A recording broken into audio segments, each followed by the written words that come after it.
ہم جب سے دارالعلوم قائم ہوا 14 اگست کی تقریب منایا کرتے ہیں اور اس موقع پر کبھی مختصر کبھی مفصل اجلاسات بھی مقرر ہوتے ہیں، منعقد ہوتے ہیں، جس میں پاکستان کی تاریخ بھی بعض اوقات بیان کی جاتی ہے اور پاکستان کے مقاصد کا بھی ذکر ہوتا ہے۔ بعض مرتبہ دلوں میں یہ خیال پیدا ہوتا ہے کہ ہم جو اپنے آپ کو حضرات علماء دیوبند سے وابستہ قرار دیتے ہیں اور انہی کے خوشچی ہیں، کیونکہ ہمیں اس بات پر مکمل اعتماد، الحمدللہ وہ مکمل اعتماد اور یقین ہے کہ حضرات اکابر علماء دیوبند ہمارے بہترین اسوہ اس لیے ہیں کہ وہ اتباع سنت کی تصویر ہے، اور ہمیں اس بات پر مکمل اعتماد ہے کہ اہل السنت والجماعہ کا جو طریقہ ہے وہ ہمارے حضرات علماء اکابر علماء دیوبند اس کا مظہر ہے، ما انا علیہ و اصحابی کا مظہر ہے۔ تو چونکہ حضرات علماء دیوبند اور ان کی اتباع میں ہم بحیثیت خدام جامعہ دارالعلوم کوئی دن نہیں منایا کرتے، کوئی کسی کی برسی نہیں منایا کرتے، کسی کی پیدائش کا دن نہیں منایا کرتے، یہاں تک کہ اس کائنات میں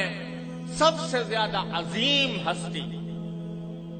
جو در حقیقت وجہ تخلیق کائنات ہے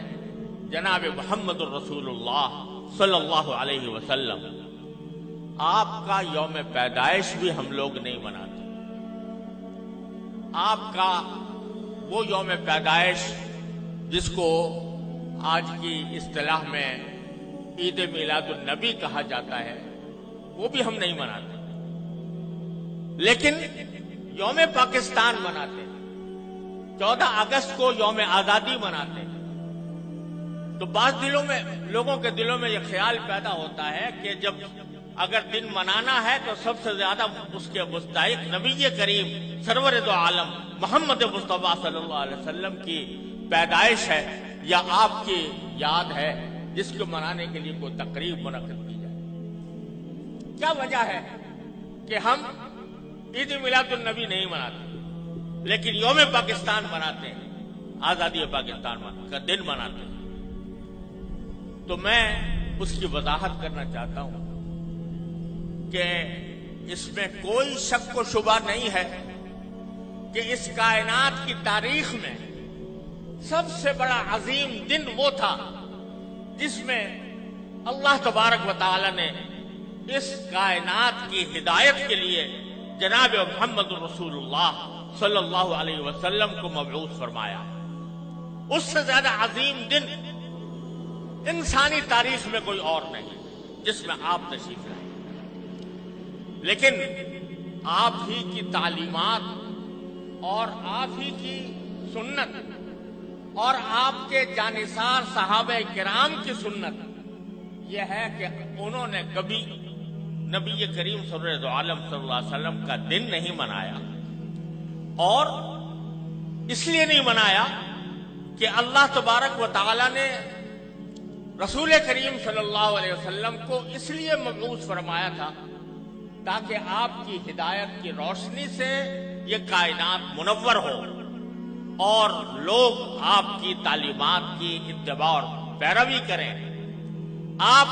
کی ذات والا صفات وہ ہر قسم کی رسمی کارروائیوں سے کہیں بالا تر ہے،